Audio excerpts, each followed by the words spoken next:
Okay, here we have a spectrum analyzer. Yeah, it's picking up some frequencies due to this gadget, so I better watch how close I am.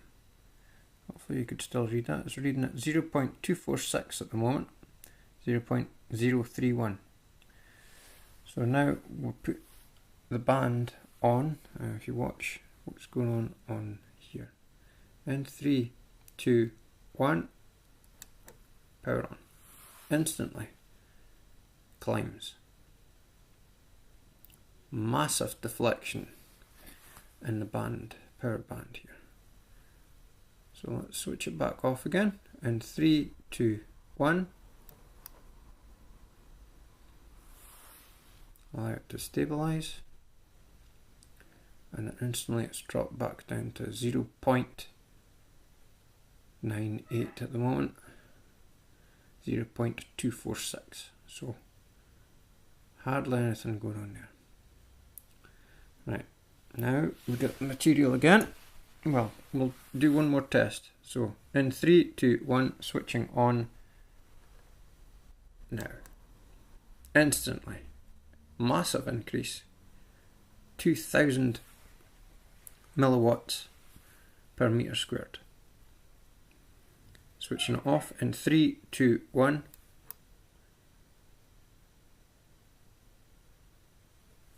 Drops to 0.31 milliwatts per meter squared. So a good indication that this device is producing a jamming signal in the electric frequency waveband. So here we go, using the material now. Let's place the material over the top of the unit itself. We're not encompassing the gadget within the material, we're just laying it over like a sheet. Right, now then, as you could read, 0.7, that's it. Switching it on in 3, 2, 1, now.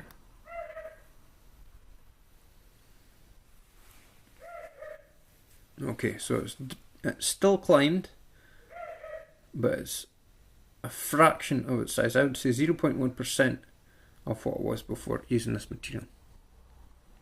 Switching it off in 3, 2, 1. Allow it to stabilize. 0.246. Massive difference. Okay, now as you see, there's a little air gap down here, so that could be allowing the signals to pass over. So what we're going to do this time is we're going to take the gadget out, place the gadget within the material this time, like as if it was wearing the material. So it's completely closed off. We'll wrap it around a wee bit. So this is the signal here. Now all this radio frequencies has now just come up. So we're going to have to wait until that stabilizes.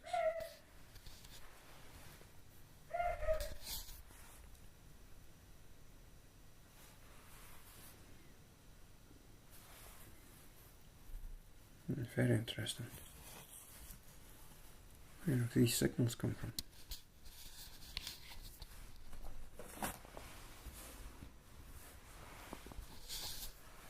Anyway, we'll use this as a baseline just now. And in 3, 2, 1.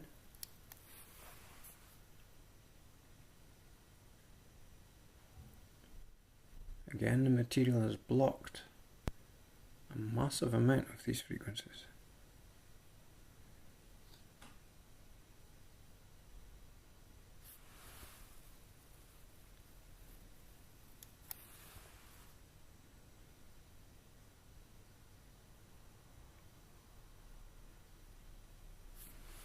Very, very interesting. Let's take the gadget back out of the material.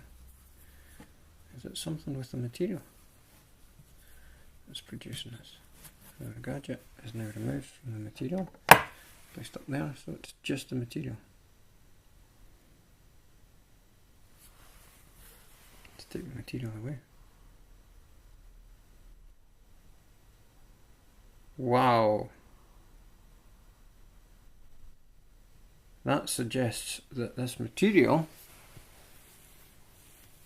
holds latent charge. So if I crumble up beside it, what happens? Now I immerse the material. Now I'm just going to leave it. Oh.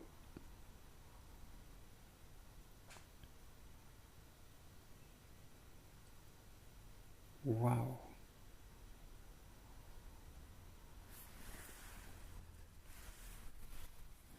Place the gadget in the material, fold it over this time completely.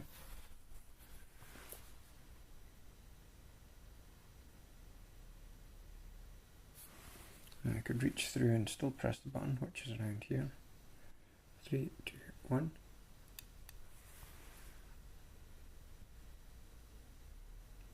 No change. Now, this will be interesting. Let's open the material. Instantly, on opening the material, we're going to see activity. Now, there's still a bit of material that's sitting up like a wall. So let's see if we could move the gadget over here a bit and remove the material. The gadget back, still powered on, and we're at an extremely high band. Switching it off in 3, 2, 1.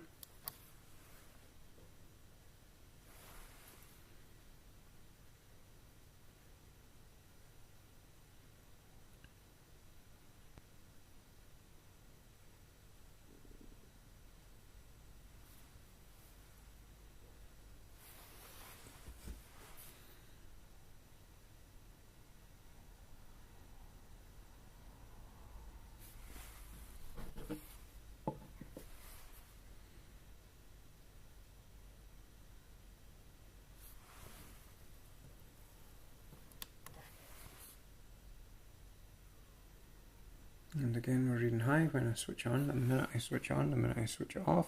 3, 2, 1, off.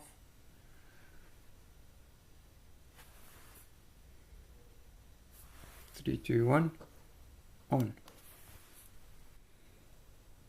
Okay. And I'll get the material again. Here we go. Now I think this material is producing static, and this spectrum analyzer is picking up on the static. So anyway, we'll block it over there like that. That's just laying the material over it. Moving it again. Laying over it.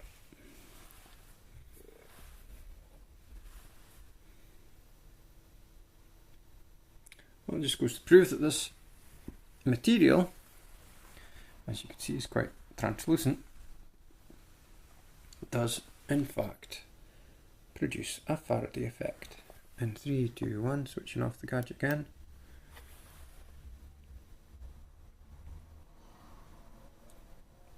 Back to baseline.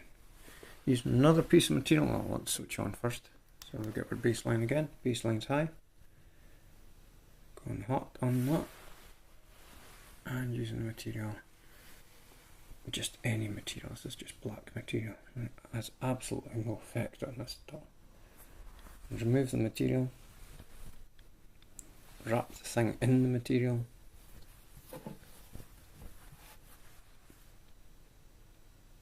Wow. Mind you, that could be the other frequency that's picking up there. Anyway, as you see, if we use normal material, the gadget, the blocker jammer device is still producing a very high radio frequency. And again, when we don't have the material at all, back here, without, we're still talking about the same. So this material acts like there's nothing there. Anyway, so we'll cover it again. Nothing. another piece of material just to cover the end here, the transmission, and again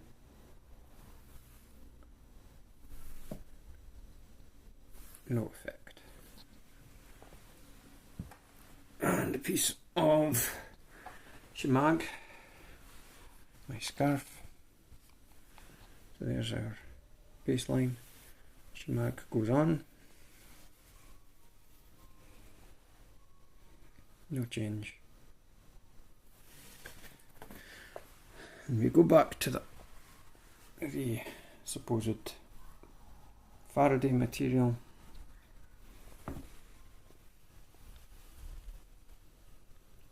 And even when it's just laid on top, we have a massive reduction in power, or radio frequency. Massive reduction.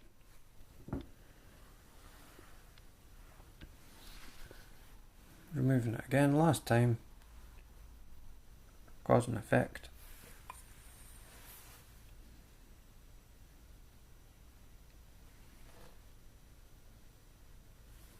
$30,000.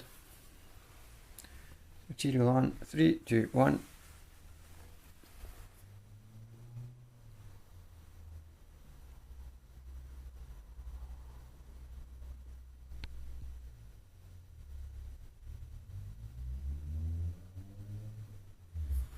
Wrap the whole gadget in the material. Like now, completely enclosed in the material. Blocks the signals pretty much completely. And I do believe these little spikes that you're seeing are actually static, generated by the material. So what we'll do is we'll take this back out. As you see, as soon as we remove it and leave it roughly where it was, it still goes back up to the full signal strength. We'll switch it off. We'll move this away.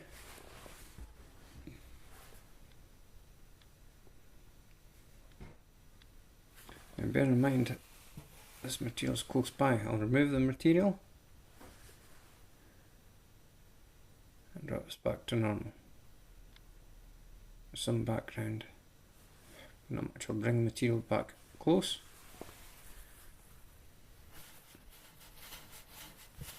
Now I'll rub my hand on it just to see how well, if it is indeed static, and as you can see, it retains a static charge.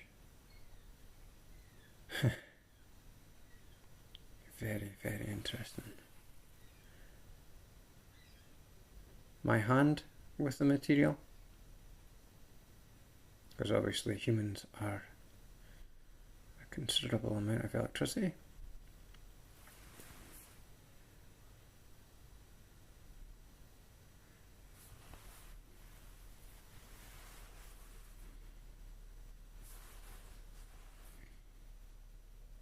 And that's the material removed from the test area. Well, I think that concludes the experiments for today, that indeed the Faraday material does in fact work.